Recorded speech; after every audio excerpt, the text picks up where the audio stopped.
for boring.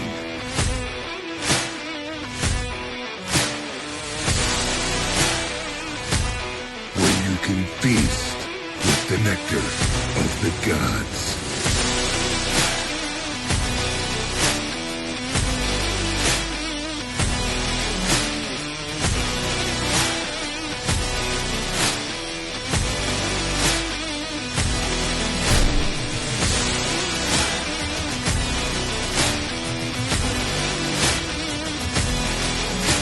You'll always have a seat at Norse Hall.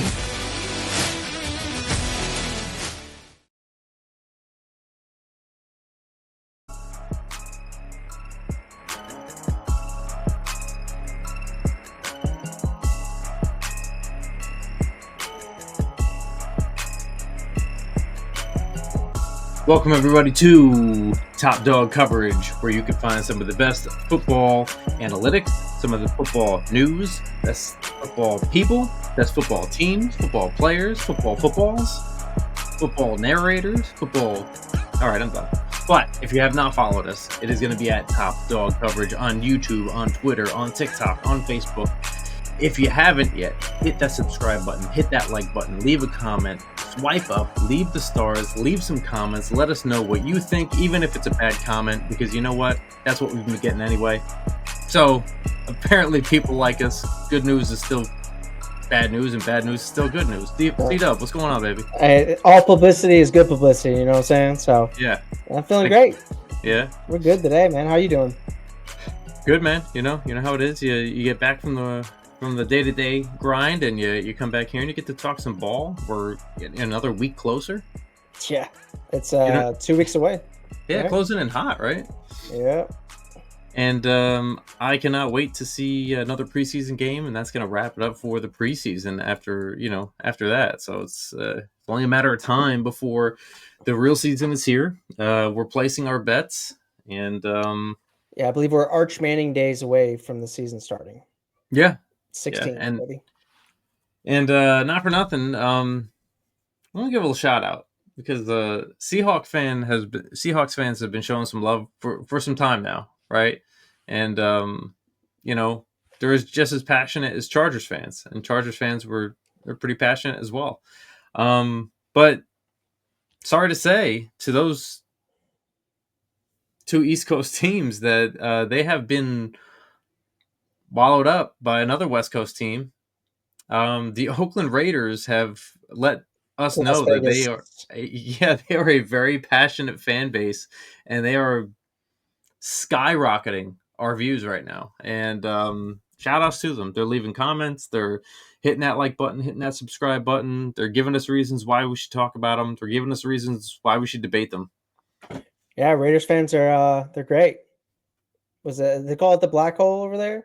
I know their stadium's like the Death Star thing. Yeah. So not only that, Dallas Cowboy fans have leaped the LA Chargers as well, and Dallas Cowboy fans have also leaped the Seattle Seahawks fans. So, wow. Yeah, you guys better get it together because they're showing mad love, and they're letting us know whether it's a good way or a bad way, why we should be rooting for their team and why they think that their team is the next one up. So, and also if we know ball or not. Yeah, don't miss out on the debate, okay? If you think that they're wrong, go tell them, okay? And this is the platform to do it on. So,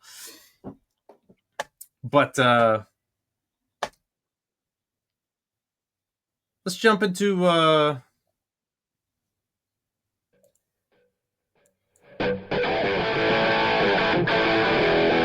some news, baby. Yeah. So what was there? What were you gonna say? Let's get into some news. There's quite a few things that's been happening.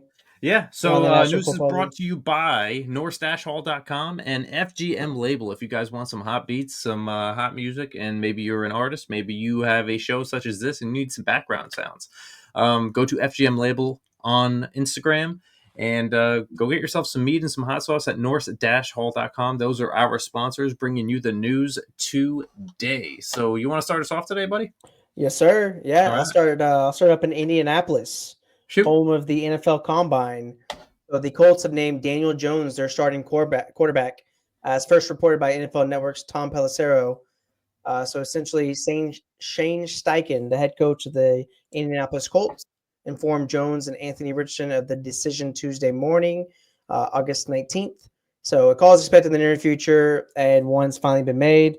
So Daniel Jones is the free agent quarterback that they signed coming over from the New York Giants. So he will be the team's number one quarterback heading into the 2025 NFL season. So it's interesting to see what the future holds for Anthony Richardson. I think this could be a blessing in disguise for him. Although he needs as many reps as possible, he hasn't been able to stay healthy. So at least he can get those mental reps, learn to be a pro's pro, and we'll see where his future lies, if it's in Indianapolis or if it's somewhere else on the road. Yeah, let's take that and let's go a little bit southeast to South Beach and talk about Judon is heading to the Miami Dolphins for a 1-year deal, as reported Ian Rappaport. So this pact has a maximum value of $6 million with the short period remaining until the start of the regular season. Judon will now look to acclimate to his fourth career team. So this agreement will allow for a return to the AFC East in Judon's case. The four-time Pro Bowler spent 3 seasons with the Patriots, collecting 32 sacks in that time span. In the absence of an extension agreement, a trade was worked out last summer, sending him to Atlanta. Judon managed to play 17 games after logging only 4 the previous year with the Falcons, but he posted 5.5 sacks as part of a team which again struggled in the pass rush department. So the Dolphins are loaded with Bradley Chubb, Jalen Phillips, Chop Robinson, and now Matt Judon. So if they can get something rocking and rolling with that defense, maybe they can do something again. But that's yet to be seen. Well, I mean, we talked about it when we did the Dolphins episode. Just more veteran leadership, right? Yeah. Someone who's been in part of some winning cultures in New England, that's with Atlanta last year. So just another veteran presence could help boost that locker room's morale. Yeah. South Beach. So, and I'm going to stick with the quarterback theme. Mm-hmm. So a huge surprise coming out of Cleveland Browns camp. They actually named old man Joe Flacco as the starting quarterback. It's actually really no surprise. I mean, that's kind of what we predicted. But with the first showing Shedeur Sanders had against Carolina Panthers, you had a lot of people hoping that he could still take on starting responsibilities there. But it'll be Joe Flacco leading the Cleveland Browns as the 41-year-old will handle starting duties as of week 1. So it's good news in terms of David Njoku fantasy ownership. All right, he was tight end when Flacco was there last time. But this is it's a good decision. I think it gives them the best chance to win now and kind of move on from the Deshaun Watson era and, give Shedeur Sanders and Dylan Gabriel some time to grow and learn how to be professional quarterbacks. I look, if you want some wins and you want a solid tight end and you just don't know where to pick, certain tight ends. If you want a tight end that's gonna just explode in the first couple games, okay, depending on how long they play this game with Joe Flacco, he loves his tight ends. Time and time again, week after week, year after year, he has found a tight end to throw to. And if we haven't seen the explosion that he gave Njoku in his reps and his numbers in fantasy football last year, I don't know what to tell you. Yeah, I think it was a couple years ago. He was close to that number 1 spot, right? Yeah, dude, and it's all because Joe Cool. Yeah. Well, I will give you this. I think Njoku was still on that hot streak even when Flacco wasn't with the Browns. Yeah. 1 year too. So he's an extremely talented guy. He's been in the league for a while, but it'd be interesting to see how Flacco does to start 2025 off. Yeah, man.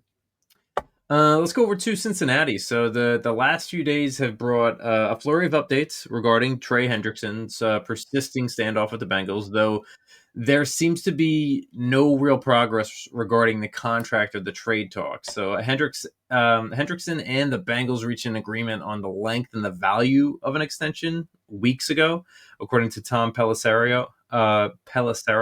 However, the team still refuses to guarantee money beyond the 2025 season, which has been one of the all-pro edge rushers' demands this whole time. So Hendrickson confirmed the state of negotiations as described during Monday Night Football coverage uh, in a preseason game. So he was kind of talking about that, and Rutledge also reported that there has been no movement on the potential trade, likely due to the Bengals' high asking price. They rejected an offer of a second round pick and change before the draft.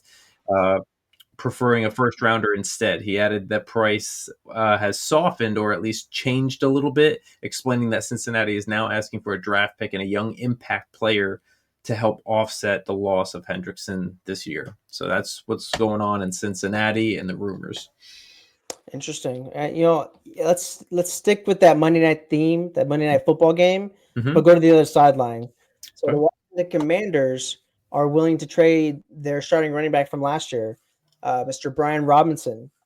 So basically, Brian Robinson and head coach Dan Quinn and general manager Adam Peters spoke on Sunday about sitting him out for the Monday's contest against the Bengals because they are wanting to move on from him.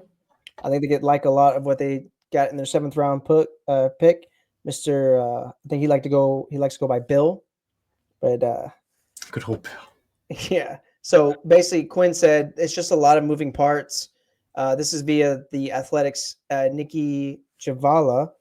This time of year, those things take place, and it's my responsibility to let the team know whenever I can, so they're not hearing any information from elsewhere. So, if Brian Robinson Jr. is on the move, what are some potential landing spots do you think? Because he's in the final year of his rookie deal, 26 years old. Decent back. You and I talked about this I think yesterday, but I personally think with the amount of injuries going on in Houston can be one. Not sure if Chubb is actually going to be able to go healthy. He's not the old Chubb like we think he is. Joe Mixon is kind of what if with that walking boot on. I'm not sure where he's at with that. You got Woody over there, but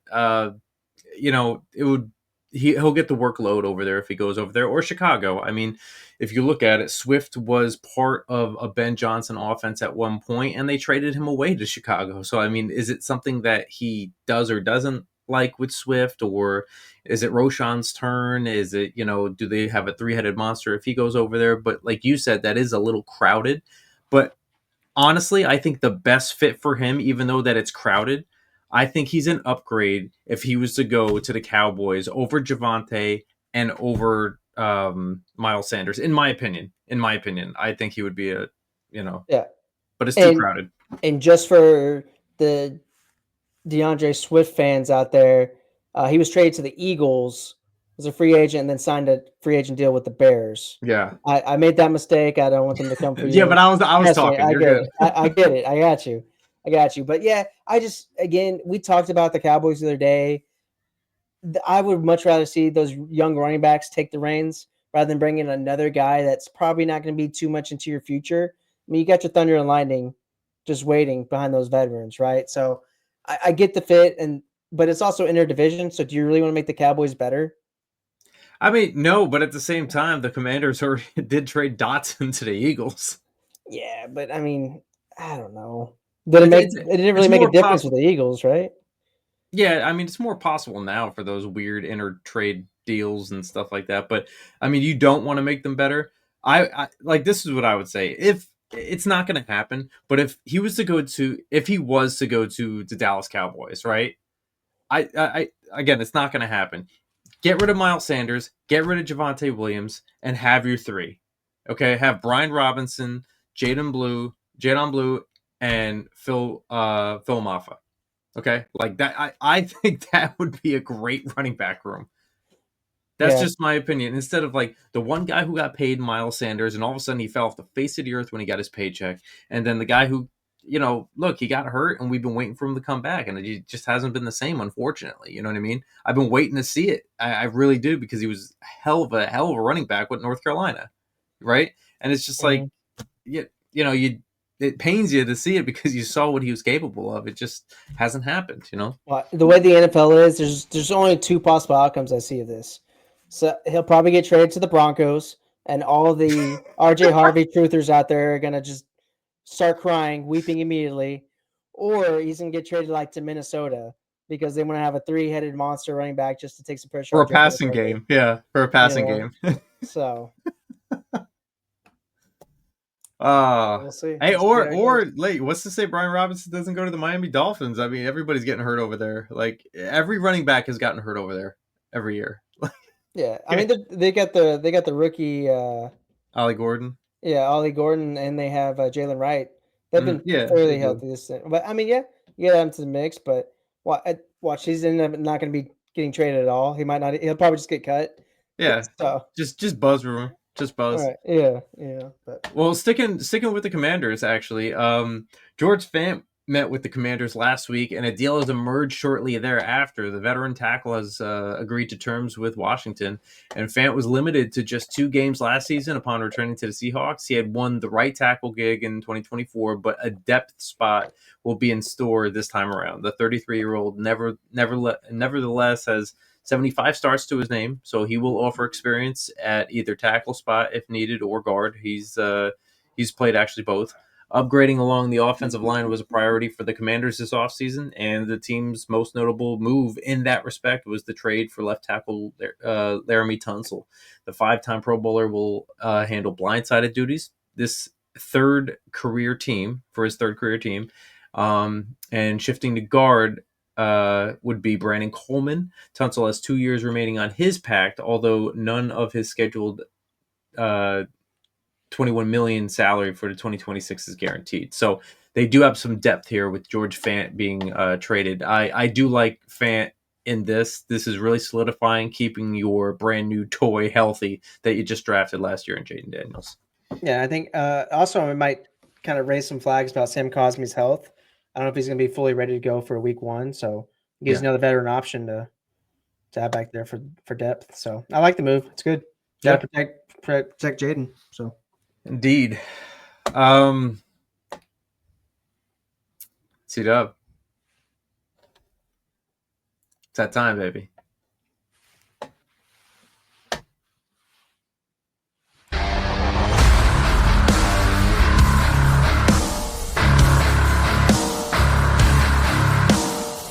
Baby.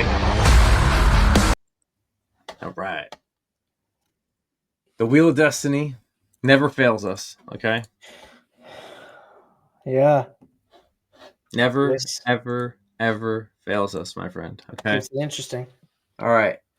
So we started with the AFC last time. We'll start with the NFC this time. Who's your guess? Every time I have a guess, it's always wrong. I don't think we've been right yet. So No. So my initial guess is San Francisco, so I'm going to switch it over to the New York Giants. I'm gonna go Chicago. Okay. You've been more on point than I have with this. I've been a little close, but still no cigar. Yeah. All right. Let's see what we got. Ooh. Hey, it's got the division right. Yeah. The Vikings. Minnesota Vikings, baby. All right. Let's get this out of the way. And that, no, it does not. All right. Minnesota Vikings. There we go. And let's do that. Right. And then we will go AFC.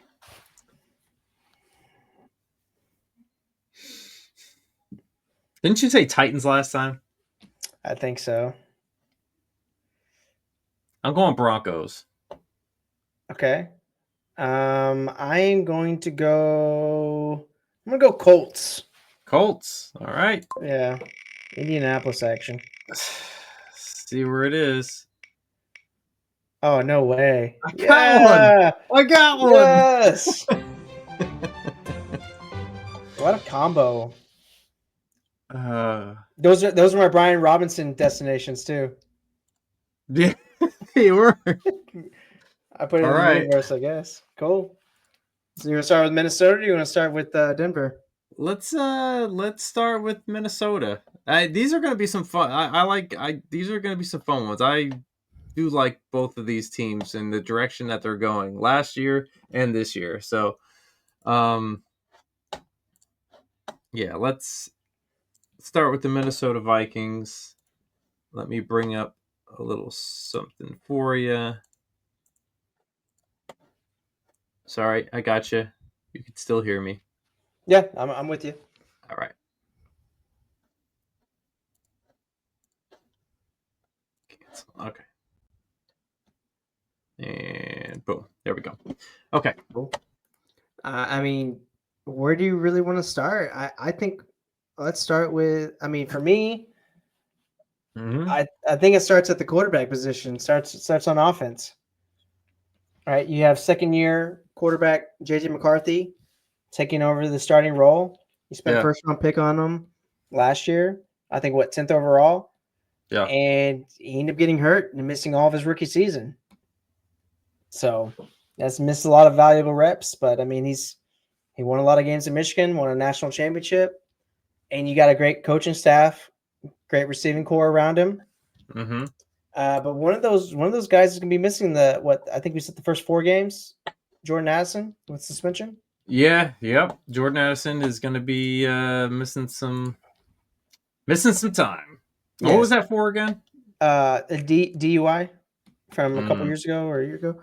But I think it's either 3 or 4 games is gonna be missing. But here's your starting receiving core without Jordan Addison. Mm-hmm. You got Justin Jefferson, elite option, right? You have Jalen Naylor in the slot, and then you have rookie 3rd-round pick Ty Felton as your starting 3. Okay. How does that make you feel? I mean, not too good, but if it's not like you have a lot of people that Jalen Naylor is not bad at all in that slot position. Okay, I mean he's obviously He had not a a good big year last dude, year.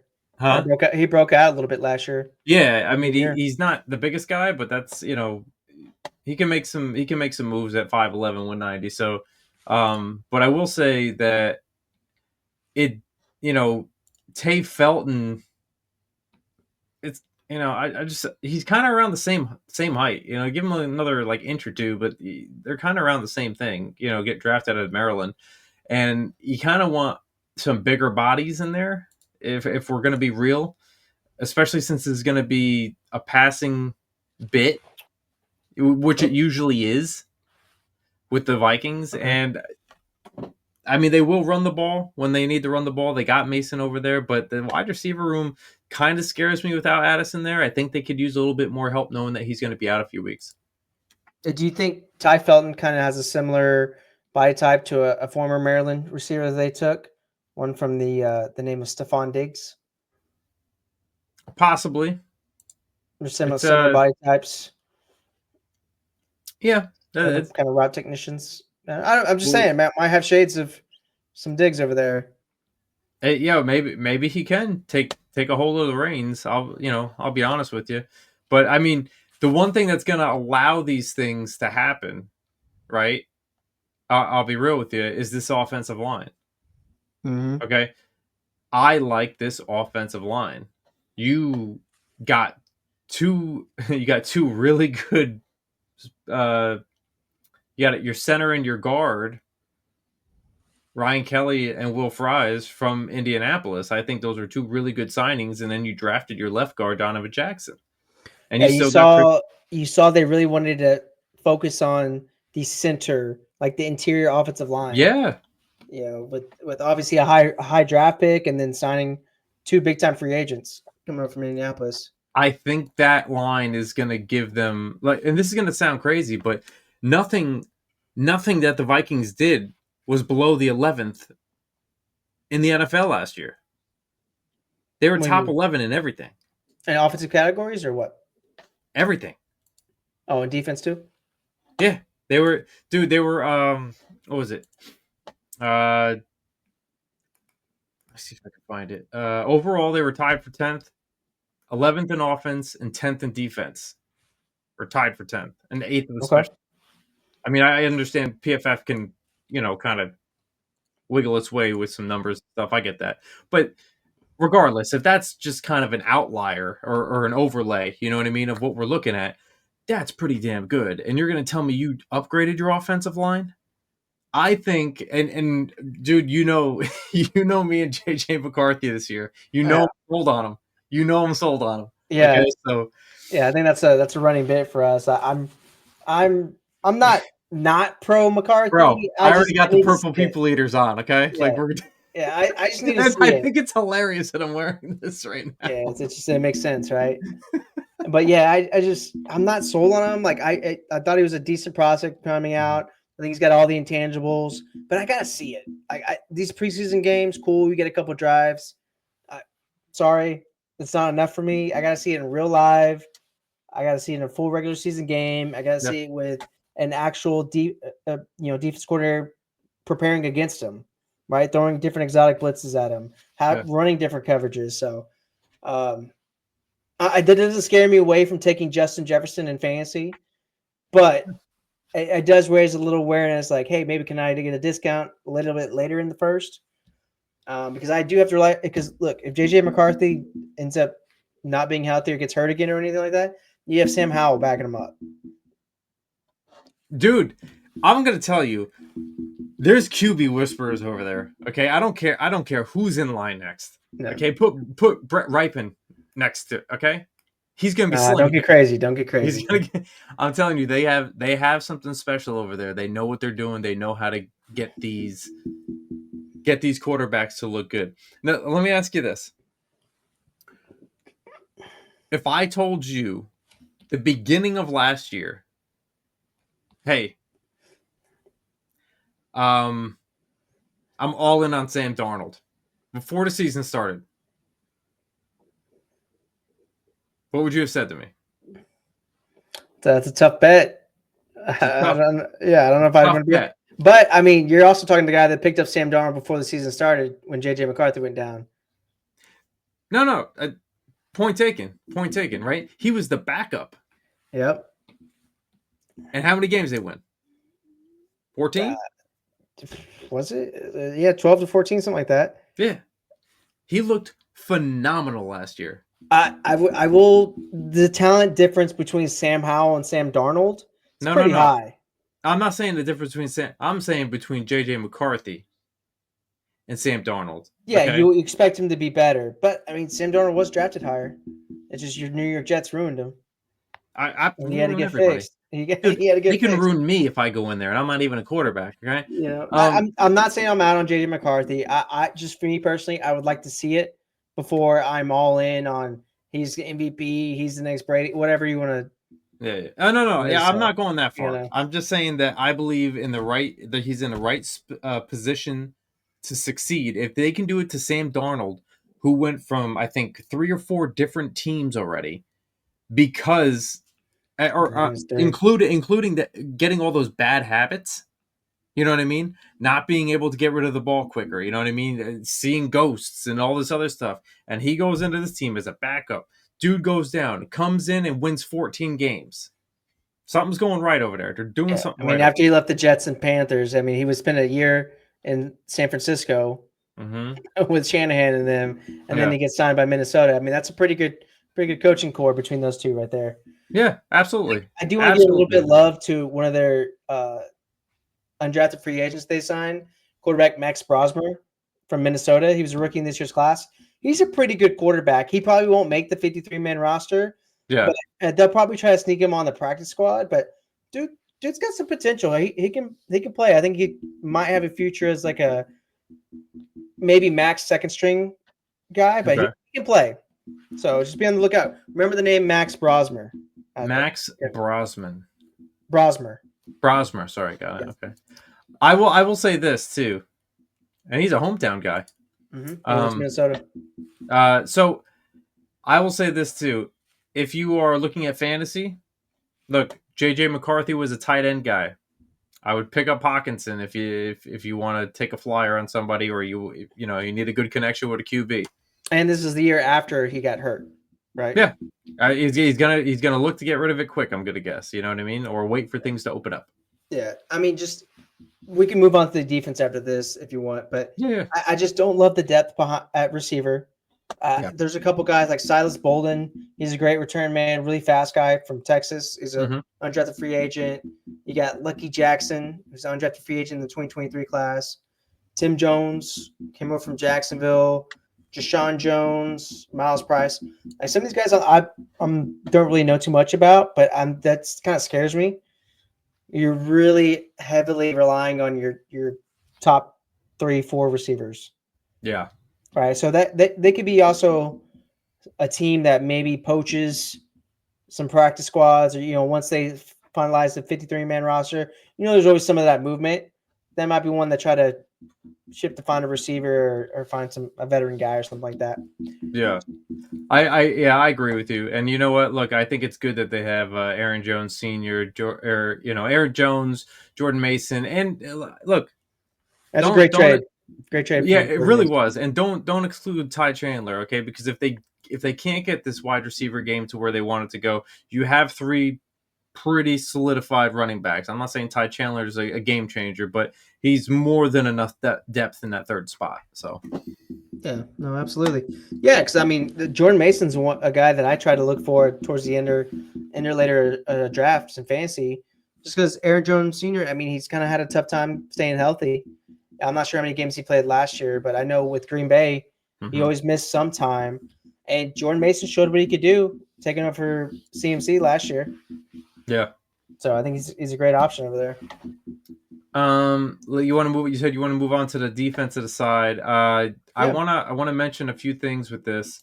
I do like, and I know he was a 1st-round pick, and he was kind of a bust as a 1st-round pick. But Jeff Okudah, I do like the signing for the right side cornerback. You got Byron Murphy Jr. that came from Arizona, and you also have Isaiah Rodgers from Philly. Okay, Philly makes some really good secondaries, man. They've been doing their job on the defense over there, but I think with Brian Flores over there, I think this could hype. You saw what he could do last year with some toys on defense. Yeah, absolutely. He brought some crazy pressure, but not only that, you had some guys in the secondary. You bring in Jonathan Allen coming over from Washington, Javon Hargrave coming over from San Francisco. Now I know Hargrave kind of had a down year in San Francisco, but you pair those guys up with Harrison Phillips. I mean, that's a pretty nasty front 3. Yeah, your defensive line. Yeah, I think this is they're look. I told you, I might not. Nobody wants to believe me. I have the Vikings winning this. I have this. I have the Vikings winning this division. People, hey, check the tape. It's out there. It's out there. Go ahead. I was complete opposite. I have them finishing last in the division. That's all right. I did that last year.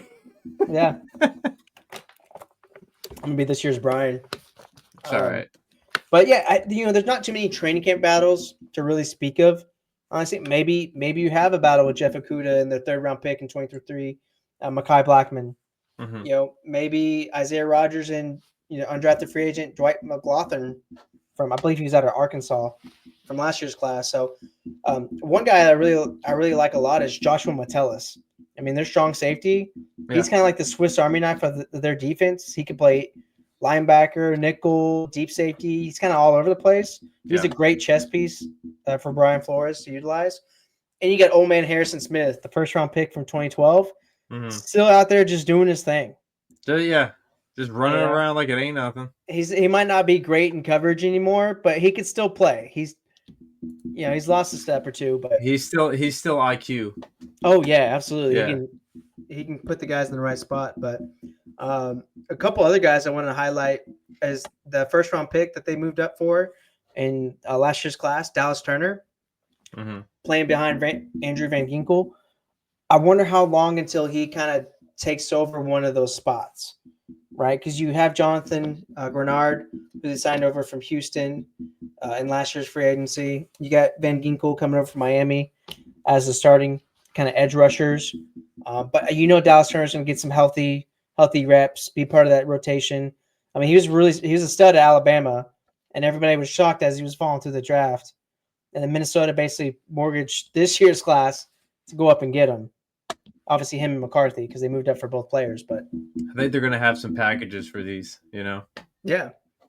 It's gonna look awesome. Van Cake will look very, very comfortable in this defense. Yeah, in the system. Yeah, and I want to see Dallas Turner kind of break out and kind of, I guess, live up to that trade package that they could use to get him. Mm-hmm. I'm excited to see what he does in the system. But I mean, you got Blake Cashman coming over from Houston too. Ivan Pace Jr. He's an undrafted free agent linebacker that they got in 2023. He's been a stud since he's been there. He was a beast at man. He was at school with the quarterback Cincinnati. He was at Cincinnati, I believe. But I mean, he was a monster over there. Oh yeah, Cincinnati. He was Cincinnati. shorter. He's a shorter linebacker. I think he's under 6 foot. Kind of just a thumper, but he's getting a little bit better in coverage. He's a really smart player, and he's always in the right position. So I'm excited for this defense. I mean, I think they're going to be even better than they were last year. I'm telling you, this team well-rounded right now. I think it's well-rounded. So I mean, they made some really good moves. So are you ready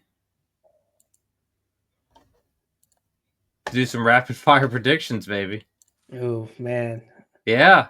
I guess so. If it was me, they'd go 17-0. But hey.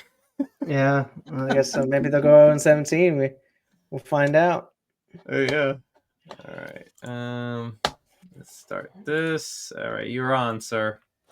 All right. So for the 2025 Minnesota Vikings NFL season, week 1, you had the Vikings visiting the Chicago Bears. It's Ben Johnson's first home game as the head coach of the Chicago Bears. I think they're going to come out with all the stops. So give me Chicago, week 1. Week 2, you have the Falcons visiting the Minnesota Vikings. I just think the coaching is better on the Minnesota side. So give me Minnesota at home. Week 3, you have Joe Burrow and company coming to Minnesota. I think they're going to throw a lot of different blitz packages at Burrow because the offensive line's not great. But I do think Burrow and the Bengals take the win on the road. So Cincinnati there. Yep. Week 4, you have the Vikings going up to Pittsburgh or maybe down. That defense is going to be a lot, especially throwing it at J.J. McCarthy still early in the season. So give me the Pittsburgh Steelers at home. You have week 5 on the road again. You have the Minnesota Vikings visiting the Cleveland Browns. We're not sure what kind of team the Browns are going to be. Joe Flacco is the starter.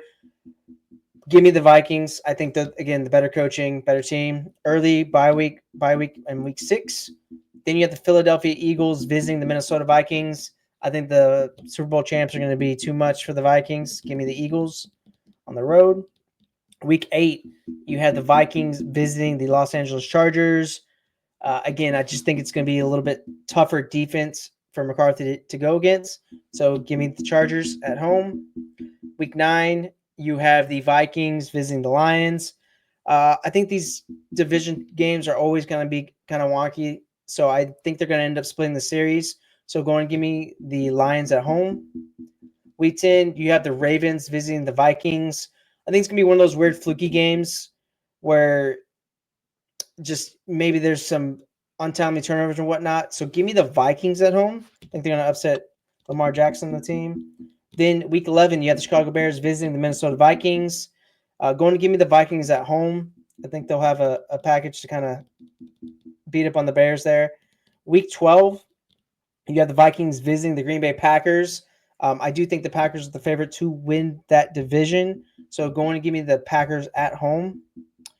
Week 13, you have the Vikings playing the Seattle Seahawks on the road there. So I do think Sam Darnold's going to want to show out and get his revenge, but I think the Vikings will end up getting the win there. So going to give me the Vikings on the road.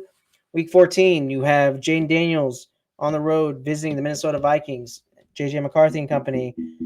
Going to give me the Vikings. I think it's going to be – I think Washington's not going to be as good as we think they're going to be. So I like the Vikings at home there. Week 15, you had the Vikings visiting the Cowboys there on the road. I don't know if Dak's going to be healthy or not by then, but go and give me the Vikings right there on the road. Week 16, Vikings versus Giants. I think Vikings are going to be a way better team. I don't like the Giants this year, so give me the Vikings there. Then you have the Vikings and the Lions. So I said they're going to split this one. So going to give me the Minnesota at home. And this is going to be a win and in playoff scenario. You got Packers visiting the Minnesota Vikings. And I think Green Bay sweeps them this year. Going to give me Green Bay. So they will finish with a 9-8 record in JJ McCarthy's first full season. 9-8. Yep. Not too shabby. Be ready to be roasted. Sorry, Vikings fans. I don't love you guys as much this year. I'm sorry. Not sorry. It is what it is, man. It is what it is. Look, still a solid start. Some of these, again, people think that just,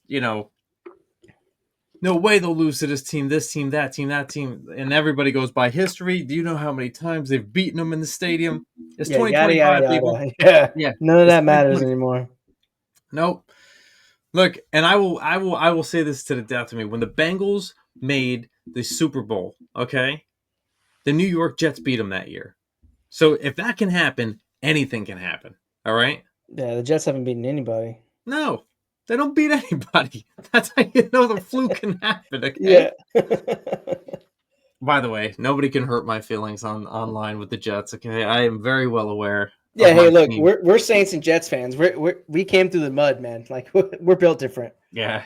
We've seen nothing but sorrow our entire lives. Like, you want to hear something that's funny? Is that the Miami fans are very, very upset at us and calling us Bills fans now because they assume that we're Bills fans because I was the one that gave the prediction that I think McDaniel will get fired and they have a low season.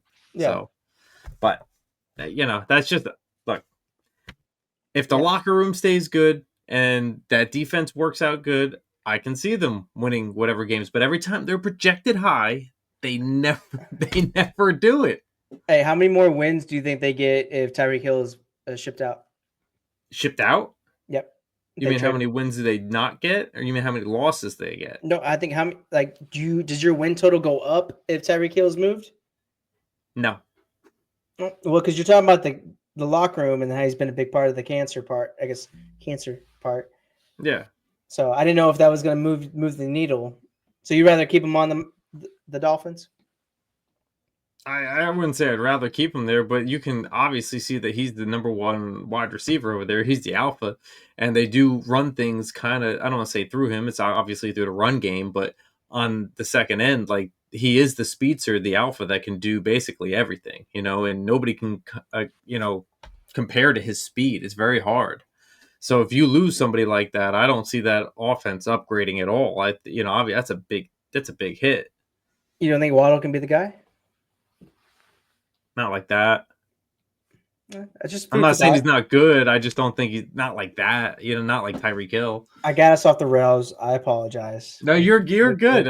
This is what the show is for. I just think it would be hilarious if they just shipped him off somewhere like the Colts. Maybe McLaurin goes down to Miami. Maybe. Huh?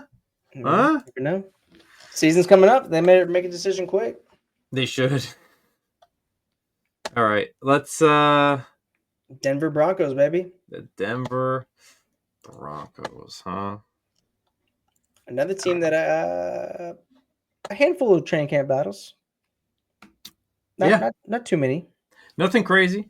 Look, I'll tell you the one thing that I'm looking at, and I know this sounds very. Of course you are, right? But it's two spots. And it does sound very typical. It's running back and wide receiver. And let me go into the running back room real quick because that is a very crowded phone booth. Okay, that is a very crowded phone booth right now. And let's just get this out of the way real quick. All right. As good as they did, the Denver Broncos offense was ranked 21st. As good as they were. Overall, they were 8th. Defensive-wise, they were 4th. And special teams, they were 3rd. 21st. How good and they still own teams. Okay? So I'm going to go to this running back room real quick, all right? Yeah. RJ Harvey drafted in the second round. Okay. This kid's supposed to be it. 5'8", 205 pounds from Central Florida. All right. Former quarterback. Former quarterback. There's a lot of things you can do here. J.K. Dobbins, is he coming back healthy? If he can, that's a big if because we haven't seen it in a while. That is a powerhouse of a man. Okay. Last year it didn't work out so well for him. But let's not forget about Audric Estime that was drafted last year in the 5th, and Jaleel McLaughlin, who is a really good, not for nothing, he's a very good pass catcher. A little undersized, but a very good pass catcher. Yep. All 4 of these are very, very good running backs. Estime has a very good size to him. Okay, he's 230 pounds. He's young, too. I think he's the youngest running back on the roster. Yeah. He's only 21. I want to see how this goes. I think JK, something's probably going to happen by the end of the season. I don't think he's going to play full season again this year. So I think everybody moves up a notch. You know what I mean? Has he ever played a full season? I don't know. I don't know if he has. I don't think so. Yeah, unfortunately. I hope he stays healthy. I hope he does too. Because when he is healthy, he's a monster. Yeah. I mean, this, again, a Sean Payton backfield is not something that I want to have much of anything to do with. Not in fantasy. No. Like the only one that, I mean, he's had Reggie Bush, Pierre Thomas. You've had Mark Ingram, Alvin Kamara. Remember they brought in Adrian Peterson, and they cut him. Like there's always 1 to 2 running backs that he shares the load with. Yeah. Right. There's never just that one guy. So I think both of them can be very usable in fantasy. Right. It just depends on who's going to be able to protect Boomer Bo. Yeah. Absolutely. Yeah. It's and not for nothing, their offensive line is just good, man. It just is. Like they tend to make things happen. Sean Payton's just a really good, hard-nosed coach. He knows how to build through the trenches. He wants to get stuff done, and then he gets his weapons. What did he say? He wanted a quote-unquote joker, and that's what everybody's been saying now. Oh, they want the joker. They want everybody jumped on that train. You saw Nobody cares about this. Nobody cares about a joker, dude. Like, come on. And you know what the weird thing is? Nobody knows who the Joker is. Everybody's guessing on who the Joker is. Right. Isn't that the point of a joker? Right. Like, I don't know. But, I mean, you bring it over Evan Ingram from Jacksonville. It just gives you another pass-catching weapon to go along with the receivers that we haven't got to yet. But you got a lot of different weapons for Bo Nix here, who, I mean, he had one of the best rookie seasons that no one's talking about, like, at all. Yeah. He passed for 3,775 yards, 29 touchdowns, and 12 picks last year. And, like, those 29 touchdowns came after, like, week 4. Yeah. So it's crazy. He played great, but nobody cared because Jane Daniels outplayed him. He was better rushing threat because, I mean, Jane Daniels only had 25 touchdowns, 9 picks, and he had less yards. He had 3,500 yards.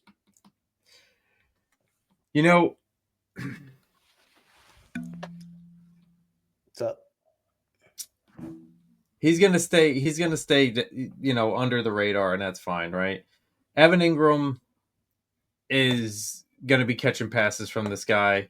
Watch him start off slow. They're not gonna make him do anything crazy, throwing a ball, Bo Nix and everything. They're gonna let him ease right into the season again. Let the defense do what the defense does. He's gonna try to use his running game to control the clock again. Sean Payton is gonna do what Sean Payton does. And let me just add this because people are sleeping. I don't know why they're still sleeping. But people in the AFC West be like, yeah, well, we upgraded too. You did. But so did the Denver Broncos, and they were already elite with their defense. Their defense was monstrous last year. Absolutely monstrous. And with that, you're going to tell me that they got Jahdae Barron? The nickel? Dude. Amazing. You raved about this kid. And then when I saw film on him, I was like, yo, this guy's a monster. He can do anything. And Vance Joseph, his defense, they give you so many different looks. But yeah, Barron, I mean, he can play in the slot. He can Yeah. play boundary corner. He can play deep safety. I mean, he can do literally anything on the defensive side of the football. And then you're gonna get 2 guys from San Francisco to upgrade this defense too. Really? You're gonna get Dre Greenlaw and you're gonna get Talanoa Hufanga. Yep. Dude, Hufanga is a nasty strong safety. Yeah, he's just been hurt. He destroyed his knee or something a couple years ago Dude, or last year. I cannot wait to see what this Denver defense. This is gonna be hard. I think either they're gonna stay or they're gonna move up one more spot. Yeah, I mean, Pratt Surtain II is the reigning NFL Defensive Player of the Year, correct? Believe so. Yeah, I mean, you got nothing but talent on this team. You extend Zach Allen, who came over from Arizona. You had DJ Jones at nose tackle. John Franklin Myers, who came over from your New York Jets. But at edge rusher, you got Jonathan Cooper. You put Drain Greenlaw there at the inside linebacker. Alex Singleton coming over. I guess he was there last year too. But Nick Bonito, who is another great edge rusher. Like, you got some studs on this defense, man. He drafted Savion Jones from LSU, so he's just waiting in the depths. You know what I mean? So, and the thing is this too. Pat Bryant was drafted, and Sean Payton is comparing him to Michael Thomas, right? We've heard this. Mm-hmm. He also compared Bo Nix to Patrick Mahomes, just so you know. And there you go. All right. Well, I mean, but look, he also compared Taysom Hill to Hall of Famer Steve Young.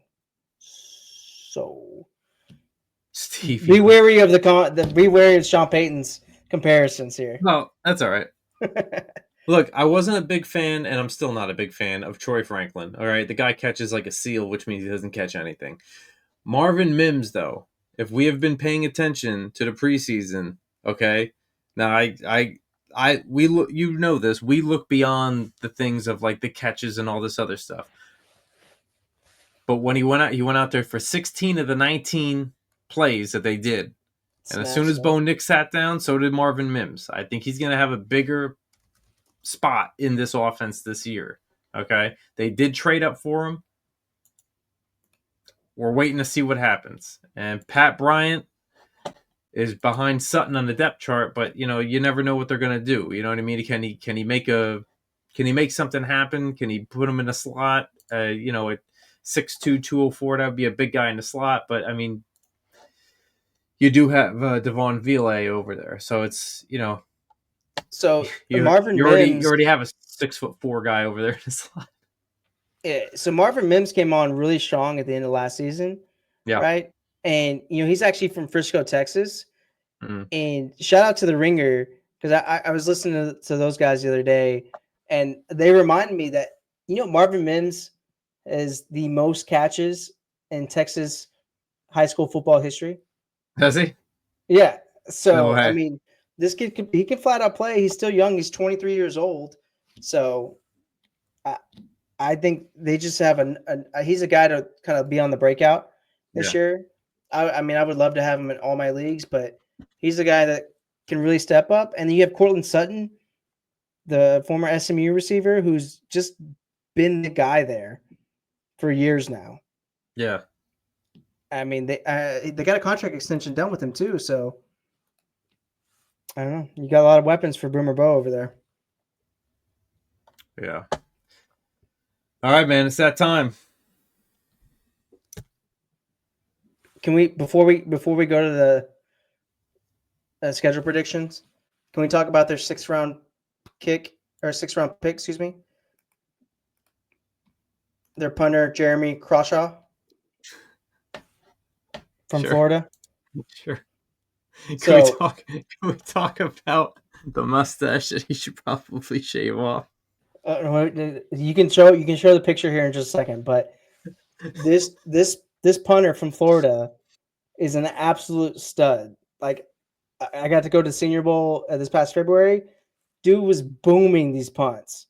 Like, you easily saw, like, it was different the way he was hitting these kicks. Like, I don't know. They actually got a special teams weapon with this punter. So that's all I gotta say. You That's can show good. him. You can show him the picture. You can No, show him I the stash. got. You know what? I'm Show gonna him the stash. Show him the stash, man. Come on, pull it up. hold on. And The let me. people need to see. They need to see what a true punting legend looks like. He might not be the punt god like Matt Araiza was, but he's a great punter. Yeah. All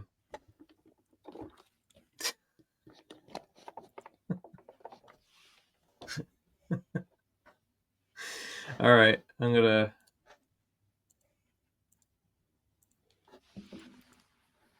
There you go. There it is. Yeah. Crawshaw, baby. That That's is a Florida Gator right there. that's disgusting looking. That is a Florida Gator right That there. is so nasty. Hey, just keep that in mind when you're going through your schedule prediction, okay? That's the man that's gonna beat you. That's the man that's gonna do it all. We'll call that the punt stash. The punt stash. Yeah. Oh man, you got beat by the punt stash.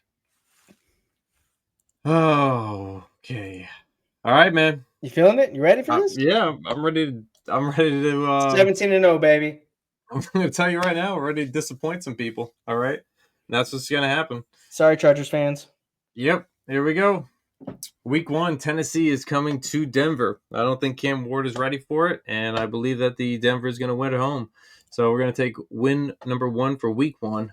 Denver is also going to be going to Indianapolis Week 2, and I think Daniel Jones or whomever is going to be that quarterback in Indianapolis will not be able to handle that defense either. And it's another week for Bo Nix to get ramped up. Week 3. I believe that they're going to be visiting LA Chargers here. And you know what? I actually think that with a little bit of upgrade, I think the Chargers might take their first they're gonna give them their first loss here. So I'm gonna take the Chargers week 3. Week 4, the Bengals going to Denver. Okay. I think that the Denver Broncos are going to be putting a hurting on them. And yep, give me Denver week 4 at home. Week 5, Denver Broncos go to visit the Eagles. This one is going to be a game, my friend, okay? But I do think that the Eagles squeeze it out at home, all right? So I'm going to take the Eagles at home. Week 6,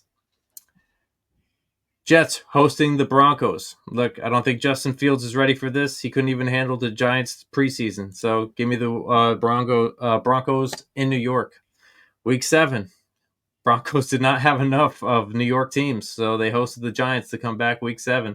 And I don't think that the New York Giants are ready for that either. Okay, so Russell Wilson is going to get spanked by his old team. Give me the Broncos.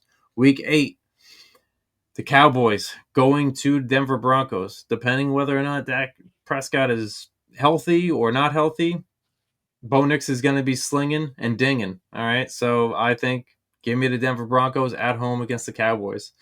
Week 9, the Texans at home hosting the Denver Broncos. They're going to be coming in. I think this might be a very, very tight game. I think it might actually even go to overtime at this point, right? But guess what? Give me the Broncos. I'm going to take them in week 9 too. The Oakland Raiders are going to be playing the Denver Broncos in Denver. I do not know if Gino would be ready for this yet. I don't think so. So I'm going to give me the Broncos at home, week 10. Week 11, the Broncos facing the Kansas City Chiefs. I think the Kansas City Chiefs come in and they knock them off their horse, no pun intended. Give me the Chiefs, week 11. Week 13, they come off of a bye. The Denver Broncos are ready to rock and roll, going to Washington. Give me the Broncos on the road against Washington, okay? Week 14, the Broncos going to the black hole, Las Vegas. Guess what? They're sweeping them. Sorry. Broncos beating the Raiders 2 times this year. Week 15, Green Bay coming to Denver. This is going to be one of those weird games, and they're just not going to have it. All right? Green Bay on the road, going to take the win against the Broncos. Week 16, the Broncos are hosting the Jaguars. The Jaguars are not going to have what it takes to overcome this firing squad from the Denver Broncos and Bo Nix Incorporated, okay? Give me the Broncos at home. Week 17, Kansas City Chiefs hosting the Broncos. This might be another overtime game, but guess what? The Broncos are not fooled this time. They're going to take the W in Arrowhead. Week 18, the Chargers going over to the Broncos. Remember that the Chargers won the first time. The Broncos will not let this happen again, and they're going to take a W. And guess what? The Broncos are going to win the division 13-4. Wow. Hey, I could see it. Broncos are legit. This is a crazy lineup here. Okay, they have a chance. I know there's some wonky stuff in there, but yeah, I think the Chargers catch them off guard the first few weeks, and then, but I even see the Raiders doing some work this year. I mean, shout outs to the Raiders fans.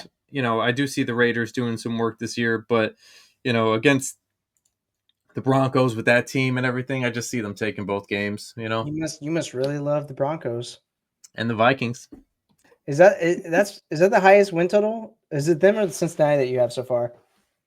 I think they might be tied. I think maybe. That's crazy. We'll have to go back and look, but yeah. Yeah. Bronco love, baby. Bronco love, man. So I mean, it is what it is. Bronco fans are gonna love us, or love me at least. Yeah. Yeah. Vikings fans won't love me so much. It's no, tough look there. That's okay. That's okay. You can't please everybody, but if you do have a comment or anything, please leave those comments, okay? Or where can they find us? Where can they email us? You can email us at topdogcoverage@gmail.com. That's TOPDAWGCOVERAGE@gmail.com. And you can follow us, Top Dog Coverage. Make sure you hit like, subscribe. Let us know your take. Look, our take isn't always the right take. It's just an opinion, okay? That's why we're all in this together. Let's have some fun. Let's make some memories. And with that, I think we out. So, C-Dub. Peace. We on to the next two, baby. That's it. We're getting there. Halfway done. Halfway done with the league, baby. All right, guys. We love you. Peace. Have a great night. See you soon. Later.